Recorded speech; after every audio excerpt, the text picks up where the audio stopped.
Well, congratulations. Your team are through, but boy, did you have to fight for that win today. Yeah, incredible win. I think it was one of the hardest games of the season so far. When you play this type of game, it's always difficult. We don't care who is the opposite, so yeah, we are proud and we are in the next round. You were able to put Chelsea in front for the first time in extra time. Talk us through your goal. Yeah, I think it was great goal, great pass from Dario, I think, and attacked the back post, and then I scored, so I'm really happy. Yeah. And in terms of the play today, why do you think you struggled to have that connection through, that it took you until extra time to take that lead and take control of this tie? I don't know. These games are different. You have to fight. This is a fight. So I think the opposite also they play really good. So yeah, they score also some goals. So we get extra time. But finally we are in the next round. So that's it. Congratulations. Thank you. They are into the quarterfinals, Chelsea. But I tell you what, Micah, even with 10 men, Wrexham had those chances in that second period of extra time. It was absolutely brilliant. I just couldn't believe that they kept going and going, the energy, the pride, and then just in this moment here, Kiefer Moore gets up, and then you just think, is it going in? And then at the back post, you just see, isn't it? This is what we're talking about. Inches. I know one wants to see that being given offside, but I mean, we're talking about inches. From O'Brien, sorry. Wow. No, Brunt. Yeah, it was Brunt. Yeah, I mean, listen. Obviously, the ball is played in, and I don't think it is going to go in. If you look at it there, I just think he has to go for the ball. Your instinct's going to take you onto the ball, aren't they? So, he does the right thing. Unfortunately, the VAR is here tonight. Lewis O'Brien was everywhere. You highlighted him pre-match. I know they gave the man of the match to Doyle. We were right behind this, Wayne, weren't we? Yeah, it's very unfortunate. He was everywhere. The energy he showed throughout the whole game was outstanding.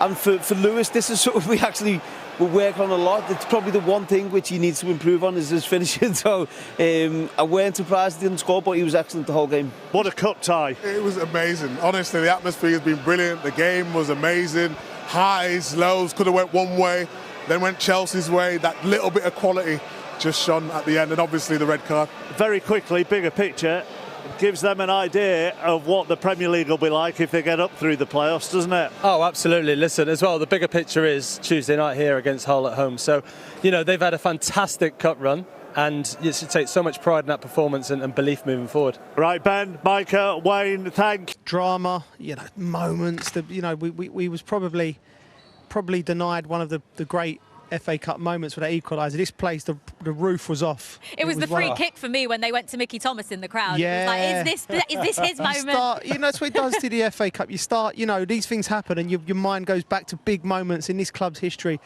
And I think, there's a lot of sad faces leaving here tonight. But I think once they go home and think about where they've been and where their club is, they should be very proud. And that's not being condescending, because there's some very, very good players in that Wrexham team. But they really give Chelsea a scare tonight. Phil Parkinson. How will he be feeling right now? We'll hopefully get his thoughts shortly. I think he'll be very proud of his team. I think, first of all, he got his team selection perfect. He did. He got the setup perfect. And Wrexham have got this real kind of quiet confidence about the way they build up. They like to take their time with it, very patient, and that paid off tonight. I thought they were waiting for the break, the ball in behind.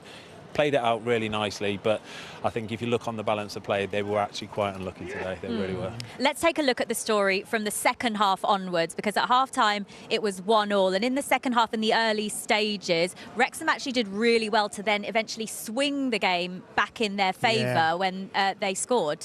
Yeah, they did. You thought at half-time would Chelsea might make of adjustments. The ball comes in here, just gets out. It's a good. It keeps it down, and then the ability and the flick to score. I think Neto could quite do a little bit more, maybe gets out to him, but that is a little bit of ingenuity, bit of quality. Look at that. Instinctive, again and again they're back in it.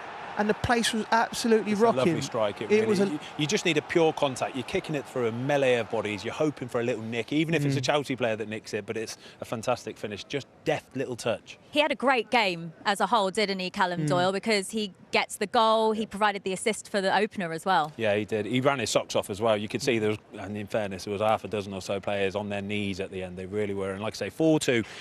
it doesn't really tell the true story, does it? At that point, after that Callum Doyle goal, they're 2-1 up, but just 4 minutes later, and this was a real sucker punch because Chelsea equalised through Achiampong, Joe, and it just didn't allow Wrexham to build on that momentum. Yeah, they say when you score a goal, that's when you're at your most vulnerable, you know, because the emotions are up and things like that. Chelsea get some good possession, they play it through, and then the secondary press comes through, and Achiampong just keeps running, ball drops to him.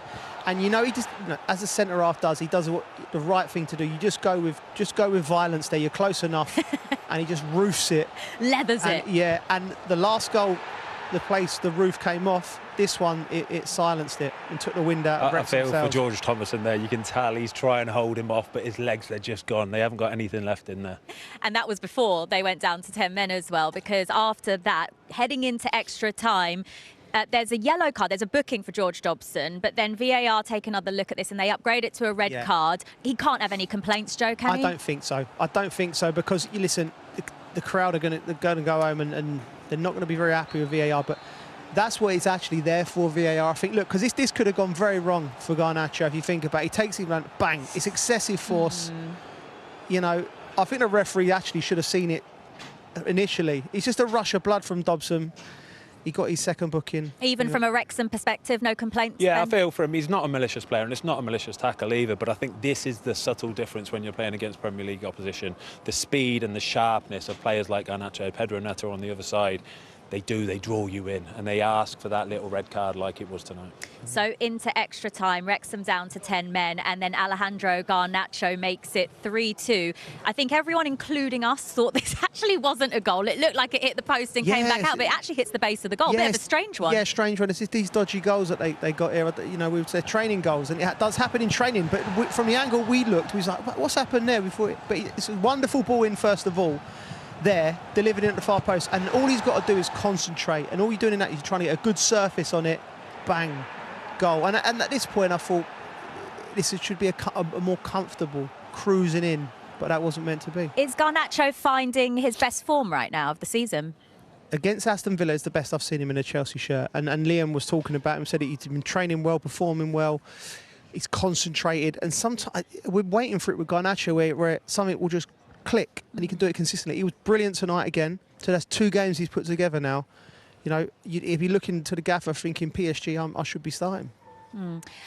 Just behind us out on the pitch, I believe Rob Mack is out on there, one of the owners. He's just heading over to see some of the players or some of the fans that are out there in the corner.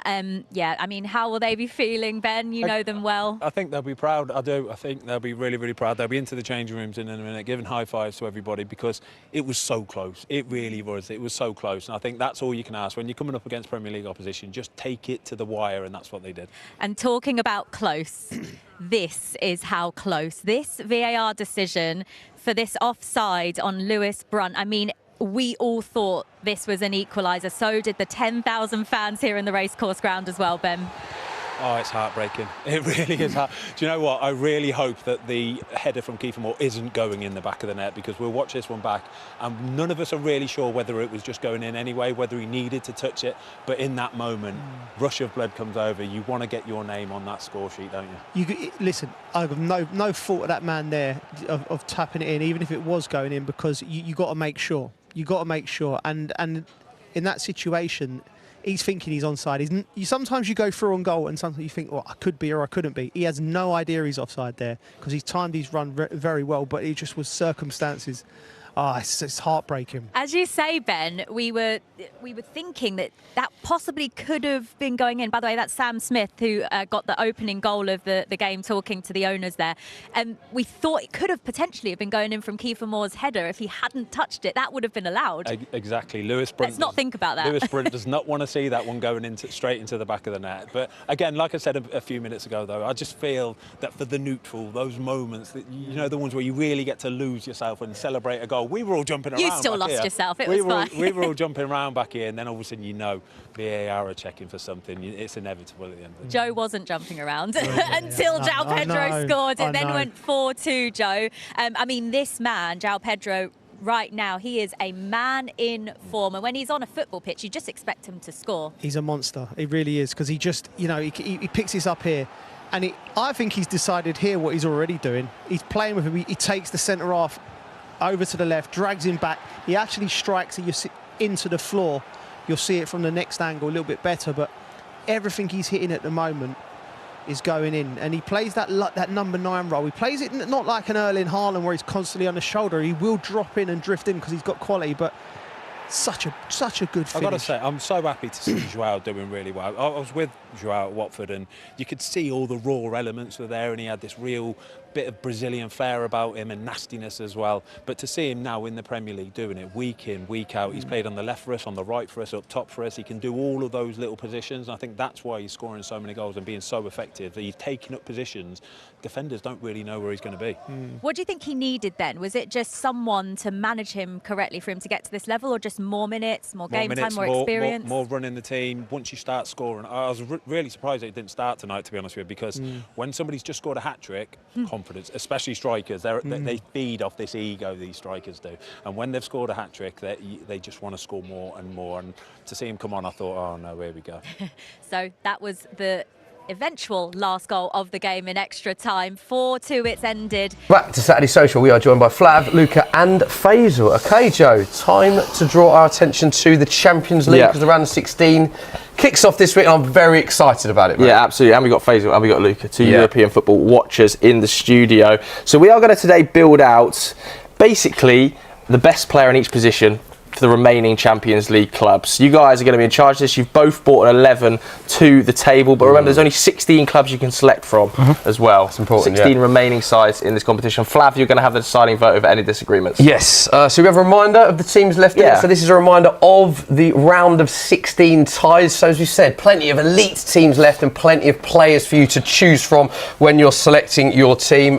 Some massive ties coming up, aren't there? 6 English teams left in it, and as you can see, it's very heavily weighted on the left-hand side. Obviously the likes of Madrid, City, Bayern, Chelsea and Liverpool all on that side. I think the only team on the right-hand side, Joe, to have recently been in a Champions League final were Tottenham, actually, interestingly. So, should we get cracking with the debate? Goodness me. got to try. Had to get some there, sort of positivity, clutching wherever we can. Goalkeepers then. Best remaining goalkeeper this season. Oh, disagreement straight away. Love it. I've gone with Gianluigi Donnarumma. I think this season, combining UCL and league performances, I think he's been the best. I think he's been one of the signings of the summer. And when we talk about match-winning capabilities for goalkeepers, this guy here, alongside Courtois as well, this is no disrespect to him because I think these are top 2, is up there with the very best. Like, some of the saves he's made for City this season, big games as well, Arsenal, Liverpool, to keep them in this title race is insane. And I think if City were to go on to win the league, he would be in for Player of the Season. And I think Donnarumma has been incredible. Also, PSG are struggling massively, in my opinion, without him. That kind of just favours him even more. Yeah, I think too, because we wouldn't be in this stage where we are right now in the Champions League if it wasn't for Thibaut.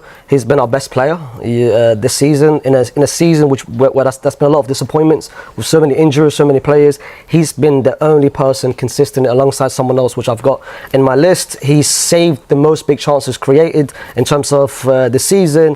He's faced the most chances in terms of XG and prevented the most in the top 5. He averages 4 big chances saved every single game. Real Madrid without Thibaut Courtois would not be in the Champions League. The Benfica games, the playoffs game, we've been knocked out. The Juventus, the Marseilles, the Liverpool, we lost 1-0. It should have been 4. The City game, it's all Thibaut. It's a good debate, to be fair. Two keepers based on this season as well, by the way, who are bang on form. Who would you rather have? Because I think sort of the PSG Champions League win last year, I think of the Real Madrid Champions League win, where both of them were elite performances. Who would you rather have in a Champions League final for a big game keeper? If it's UCL final, it's Thibaut. Come on, probably Courtois, because we've seen. Like, I think Donnarumma against Inter, he didn't touch the ball, did he? He didn't need to. But I think his run last season in the UCL was better than any run Courtois had in a UCL win, if that makes sense. Oh, that's not outrageous. A crazy claim. No. Hold on a minute. The 21-22 season, where you're talking the final. The 21-22 season, that whole run, the Chelsea, the Liverpool, the Paris Saint-Germain saving penalty for Messi, the final.